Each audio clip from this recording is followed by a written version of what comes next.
Hi friends welcome to रेन्ना समयल रेन्ना समयल इनकी குழந்தைகளுக்கு ஸ்கூலுக்கு கொடுத்து விடுற மாதிரி சூப்பரான பீக்கங்காய் சாதமும் தயிர் பச்சடியும் பார்க்க போறோம். ரெண்டுமே ரொம்ப சுவையா இருக்கும். குழந்தைங்க ரொம்ப விரும்பி சாப்பிடுவாங்க. இந்த பீக்கங்காய் சாதத்தை எளிமையான முறையில் செய்யக்கூடிய பீக்கங்காய் சாதமும் தயிர் பச்சடியும் ரொம்ப சுவையா எப்படி செய்யறதுன்னு வாங்க பார்த்துடலாம். பீக்கங்காய் சாதம் பண்றதுக்கு 2 ஸ்பூன் அளவுக்கு எண்ணெய் சேர்த்துடலாம். எண்ணெய் சூடாயிட்டு இதில் 1 ஸ்பூன் அளவுக்கு கடுகு சேர்த்துடலாம். கூடவே 1/2 ஸ்பூன் சீரகம், கடுகு சீரகம் நல்லா பொரிய ஆரம்பிச்சிருச்சு. பொடியாக நறுக்கின ஒரு பெரிய வெங்காயம், கொஞ்சமாக கருவேப்பிலை சேர்த்துக்கலாம். ஒரு தக்காளி பழம் 2 பீஸ் சேர்த்துட்டு நல்லா வதக்கிடலாம். வெங்காயம் தக்காளி நல்லா வதங்கணும், நல்லா வதக்கிடலாம். வெங்காயம் தக்காளி நல்லா வதங்கி வந்துருச்சு. இப்போ இதில் 2 பச்சை மிளகாய் சேர்த்துக்கலாம். பச்சை மிளகாய்க்கு பதிலாக நீங்கள் குழம்பு மிளகாய் தூள், தனி மிளகாய் தூள் எது வேணாலும் சேர்த்துக்கலாம். நான் இன்றைக்கி பச்சை மிளகாய் மட்டும்தான் சேர்க்குறேன். காரம் பச்சை மிளகாய் காரம் மட்டும்தான். பச்சை மிளகாய் சேர்த்துட்டு நல்லா வதக்கிடலாம். வெங்காயம் தக்காளி பச்சை மிளகாய் எல்லாமே நல்லா வதங்கி வந்துருச்சு. இப்போ இதில் பொடியாக நறுக்கி வச்சுருக்கிற 1 கப் பீக்கங்காய் சேர்த்துக்கலாம். கூடவே கொஞ்சமாக மஞ்சள்தூள், உப்பு சேர்த்துக்கலாம். நான் சாதம் வேக வைக்கும் போதே கொஞ்சம் உப்பு சேர்த்துருக்கேன். இப்போ பீக்கங்காய்க்கு மட்டும்தான் உப்பு சேர்க்குறேன். சேர்த்துட்டு எல்லாத்தையும் நல்லா வதக்கிடலாம்.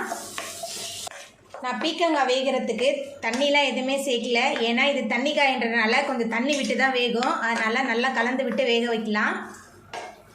பீக்கங்காய் சாதம் ரொம்ப சுவையாக இருக்கும். ஒரே மாதிரி சாதம் கொடுத்து விடாமல் ஸ்கூலுக்கு குழந்தைங்களுக்கு லஞ்ச் பாக்ஸுக்கு இந்த மாதிரி வித்தியாசமாக கொடுத்து விட்டா கண்டிப்பாக குழந்தைங்க விரும்பி சாப்பிட்டு வருவாங்க. பீக்கங்காய் நல்லா வதங்கி வெந்து வந்துருச்சு. இப்போ இதில் நம்ம வடித்து வச்சுருக்க சாதத்தை சேர்த்துடலாம். நான் சாதம் வேக வைக்கும் போதே கொஞ்சமாக உப்பு எண்ணெயும் சேர்த்து நான் வேக வச்சுருக்கேன். அந்த மாதிரி நம்ம செஞ்சோம்னா சாதம் ஒன்றோடு ஒன்று ஒட்டாமல் உதிரி உதிரியாக இருக்கும்.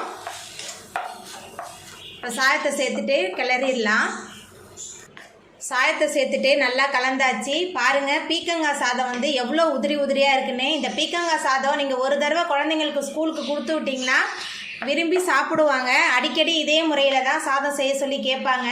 நம்மளோட பீக்கங்காய் சாதம் ரொம்ப சூப்பராக ரெடி ஆகிட்டு. வெங்காய பச்சடி பண்ணுறதுக்கு நீல வாக்கில் நறுக்கி வச்ச ஒரு பெரிய வெங்காயம் சேர்த்துக்கலாம். கூடவே கொஞ்சமாக உப்பு, அதுக்கப்புறமா நல்லா வீட்டிலேயே ரெடி பண்ண நல்லா கெட்டியான தயிர் எல்லாத்தையும் சேர்த்துட்டு நல்லா கலந்துடலாம். எல்லாத்தையும் சேர்த்துட்டு நல்லா கலந்தாச்சு. இந்த தயிர் பச்சடி செய்கிறதுக்கு 1 நிமிஷம் கூட ஆகாது. உங்கள்கிட்ட வெள்ளரிக்காய் இருந்தால் இதில் பொடி பொடியாக நறுக்கி போட்டுக்கலாம். ரொம்ப சுவையாக இருக்கும். நம்மளோட தயிர் பச்சடி ரெடி ஆகிட்டு.